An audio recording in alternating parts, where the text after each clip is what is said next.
State of the Nation.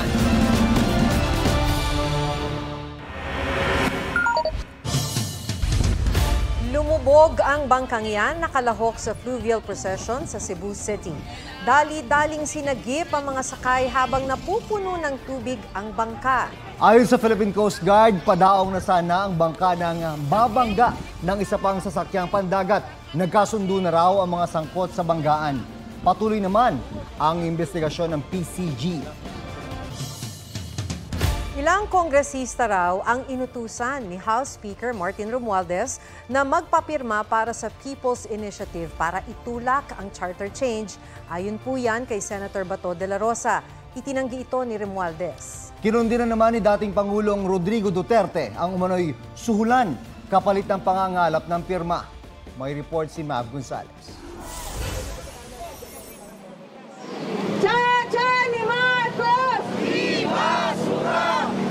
Sinalubong ng kilos protesta ang pagbabalik sesyon ng Kongreso, kabilang ang charter change sa mga binanggit ni House Speaker Martin Romualdez sa pagbubukas ng sesyon. Makakatulong aniya ang Chacha para matugunan ang mga kinakaharap na problema ng bansa. Mahalaga raw tutukan ang mga probisyon para sa ekonomiya at pagpapasok ng dayuhang negosyo. Kaya magandang direksyon daw ang paghahain ng resolution of both houses number 6 ni Senate President Mig Zubiri. This signals a strong sense of unity and purpose. The Congress of the Philippines, now acting as one body, will eventually fulfill the call for a reformed, responsible, and result-oriented constitutional framework. Umaasa rin si House Majority Leader Manix Dalipe na maaaprubahan ito ng Senado sa lalong madaling panahon para aniyang matapos na ang mga spekulasyong si Romualdez ang nasa likod ng People's Initiative. Pero paglalahad ni Senator Ronald Bato de la Rosa, may mga congressman na lumapit at nagkwento sa kanya na napag-utusan lang sila na magpapirma para sa People's Initiative para sa Chacha.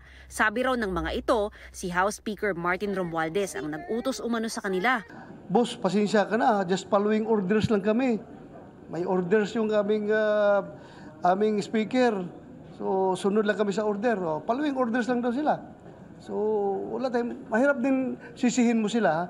Pero, kung tutuusin, pwede talaga sisihin. Bakit ba? Porque order, sunod ka lang na sunod. Nakikinabang ka rin siguro dyan sa order na yan.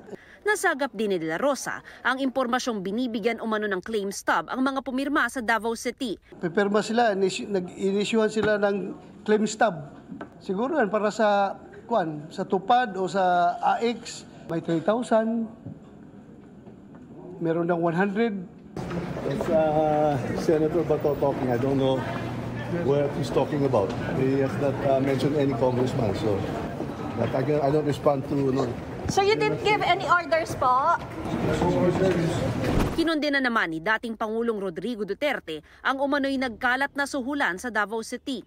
If you start to amend a constitution and you start by buying the signatures of the Filipinos, it's almost, how they term it, repugnant, a disgraceful act. So, hindi ako pabor kung gano'n, hintuin na lang nila. Sabi pa ni Duterte, ang pamimigay ng pera ginagawa para madaliin ang Chacha at manatili sa kapangyarihan ang mga nasa posisyon. A new constitution, if ever, it will just destroy the nation. It will open the floodgates of political abuses, pati the perpetuation of powers. Base sa huling tugon ng masa survey ng Octa Research, hindi itinuturing na urgent national concern ng maraming Pilipino ang charter change.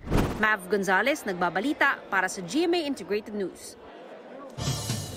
Mismong si Vice President at Deputy Secretary Sara Duterte ang nag-anunsyong tatakbo siya sa susunod na eleksyon. Sinabi yan ni...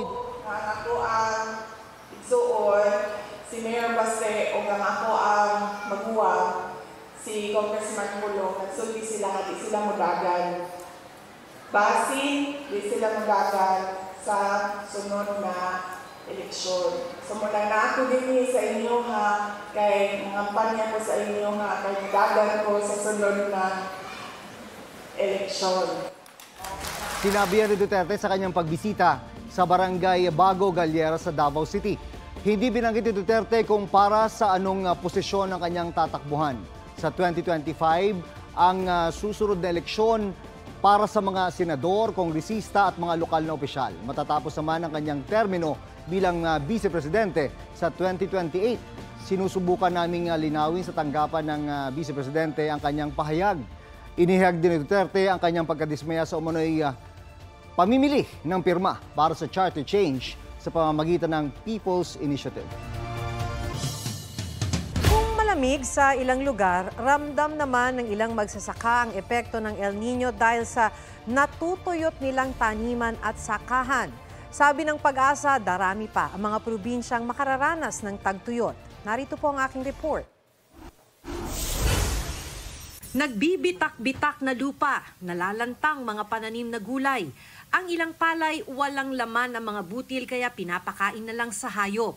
Yan ang iniinda ng ilang magsasaka sa Vintar, Ilocos Norte dahil sa kakulangan ng supply ng tubig sa gitna ng El Nino. Nanunuyo rin ng ekta-ektaryang taniman sa Nueva Ecija, Tarlac at Bulacan. Di naman makapagtanim ng kamatis ang mga magsasaka sa Batangas dahil kulang din sa patubig. Wala na rin ang pananim. Kahit diligin, wala na yun. Apektado rin ng dry spell ang mga taniman ng palay sa Leganes, Iloilo. Pati mga maisan sa Ampatuan, Maguindanao del Sur. Ayon sa Pag-asa, dahil sa strong El Nino, parami ng parami ang mga probinsyang posibleng makaranas ng tagtuyot hanggang sa inaasahang paghina ng El Nino sa Mayo.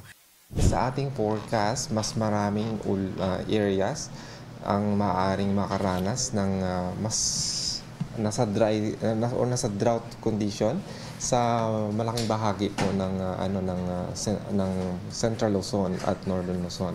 Nasa Central Luzon ang Nueva Ecija na itinuturing na rice granary sa bansa, kaya pinangangambahan ng grupong Sinag ang pagbagsak ng rice production. Tapos kahit anong import ang gawin mo, hindi bababa ang presyo because mataas ang presyo ng bigas globally.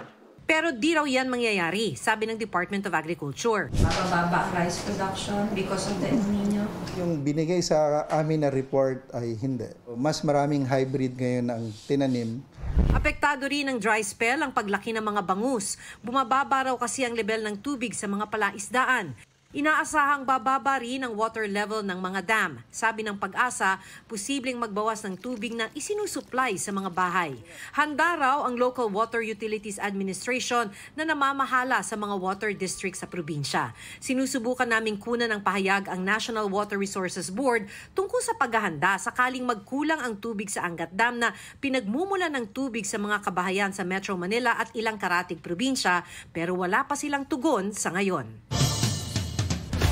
Abiso sa mga motorista, may big-time oil price hike simula bukas. Base sa anunsyo ng ilang kumpanya ng langis, 1 peso and 30 centavos ang taas presyo sa kada litro ng gasolina, 95 centavos naman sa kada litro ng diesel. Wala namang paggalaw sa presyo ng kerosene sa ilang oil companies. Ito na ang ikatlong pagsipa sa presyo ng mga produktong petrolyo ngayong taon.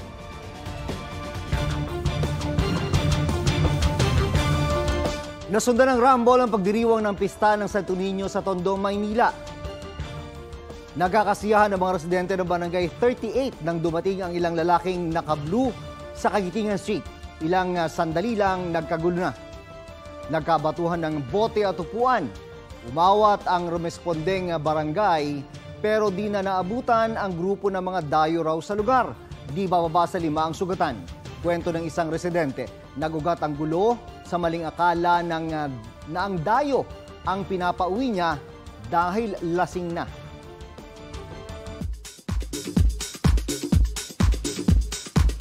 Pinalitan ng title ng comeback single ni Korean superstar IU kasunod ng mga natanggap nitong pambabash online. Mula Love Wins, tinawag ng Love Wins All ang song title. Paliwanag ng kanyang agency, hindi nila intensyong maka-offend ng anumang community. Nauna nang sinabi ni IU na inspired sa kanyang journey of overcoming hate ang bagong kanta. Ire-release sa Miyerkules ang Love Wins All featuring V ng BTS. May upcoming concert si Baekhyun ng EXO sa Pilipinas. Gaganapin ang Launch Delight Asia Tour sa April 13. Ito ang first ever in-person solo concert ni Baekhyun 12 years matapos siyang mag-debut. Huli siyang bumisita sa bansa last year para sa Overpass K-pop music concert ng EXO. Muli hinaras ng China Coast Guard ang mga Pilipinong mangingisda sa Bajo de Masinloc. Nangingisda at kumukuha ng lamang dagat noon ang mga mangingisda nang sitahin ng mga tauhan ng China Coast Guard. Pinipigilan at hinahawakan pa ng isang naka-life vest ang kulay berdeng bangka. Kinuha ng mga Chinese ang huli ng mga mangingisdang Pinoy.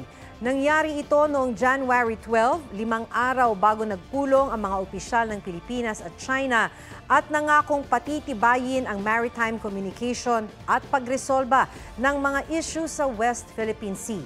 Para sa AFP, nakakaalarma ang insidente. Kinuhanan na ng Philippine Coast Guard ng salaysay ang mga mangingisda.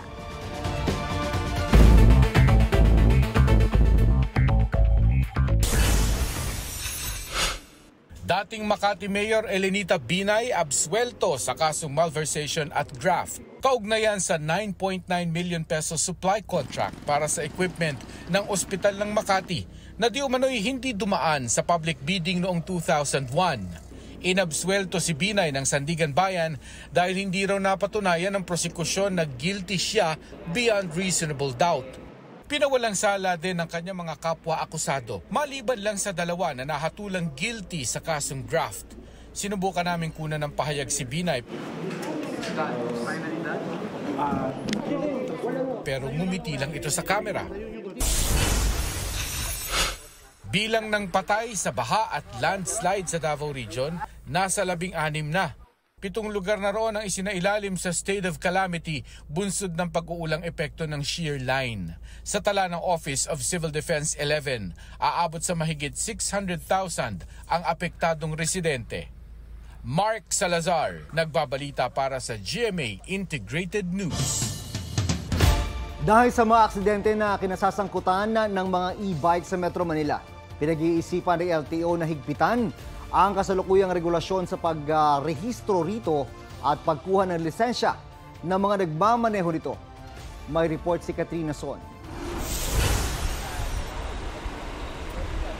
Kabuhayan para sa ilan ng nauusong e-bike. Ang delivery rider na si Nestor, dati bisikleta ang gamit. Ngayon, e-bike na DIY niya. Nadi-deliver namin yung food, nakakabalik agad kami dito. Ang laki ng naiba, ma'am eh. Simula nung nag-e-bike ako, ma'am eh. Praktikal na transportasyon naman ito para kay Julius. Hindi na nagpapagas, tapos mas malaki yung naiuwi sa pamilya ko. Dahil marami na nga nag-e-bike, may mga e-bike rental shop na nga tulad nito. Sa halagang 250 pesos marerentahan na ang e-bike tulad nito at 24 hours na raw iyon. Kailangan po ma'am ID lang tapos cellphone kasi doon namin i-install yung application para ma-on and off yung unit po. Kada araw, aabot daw sa mahigit 4 na po ang nag-aarkila sa kanila ng e-bike. Karamihay walang lisensya. Noong nakarang taon, nakapagtala ang MMDA ng mahigit 500 aksidente na kinasasangkutan ng e-bike sa Metro Manila. Dapat kumuha talaga. Road safety and kumbaga sa para kung paano sila gumamit ng karsada. Dati nang naglabas ng klasifikasyon ng LTO sa mga electronic vehicle na dapat iparehistro o kaya'y dapat may lisensya ang magmamaneho. Pinag-uusapan daw kung dapat itong higpitan. Pag tumatakbo yan ng less than 25 kilometers per hour, hindi kailangan irehistro sa LTO. No? Although we'd like to deviate from that thinking, so we are coming up with a proposal that regardless of the speed of the vehicle, kailangan rehistrado sa LTO. Bike pa din naman po siya eh. Yung bike po ba kailangan din po ba ng pag maglilisensya po, para dun po sa mabibilis. Katrina Son, nagbabalita para sa GMA Integrated News. May sakit na ngang colon cancer, tinangayan pa ng halos 3 milyong pisong ipon si Robert Alejandro o mas kilala bilang Kuya Robert sa programa niya dati sa GMA na Art is Cool. Itinuturong salarin ang kanyang caregiver. Ayon kay Robert, natuklasan niyang nawawala ang kanyang pera noong December 17. Sabi ng bangko, lahat ng transaksyon ay galing sa kanya mismong cellphone. Hinala ni Robert, ginalaw ng caregiver ang kanyang cellphone habang siya'y tulog. Batay sa investigasyon, ginamit nga ang cellphone ni Robert para magpadala ng pera sa mga ahente ng e-sabong. 2 buwan pa lang daw inaalagaan si Robert ng caregiver na kinilalang si Deo Angeles. Pinuntahan ng GMA Integrated News ang bahay ni Angeles pero walang tao roon. Yan po ang State of the Nation. Ako si Maki Pulido para sa mas malaking misyon. Para sa mas malawak na paglilingkod sa bayan, sa ngalan ni Atom Araulio, ako si June Veneracion mula sa GMA Integrated News. Ang News Authority ng Pilipinas. Mga kapuso, alamin ang State of the Nation. Mag-subscribe sa GMA Integrated News sa YouTube. Sa ating mga kapuso abroad, samahan niyo kami sa GMA Pinoy TV at sa www.gmanews.tv.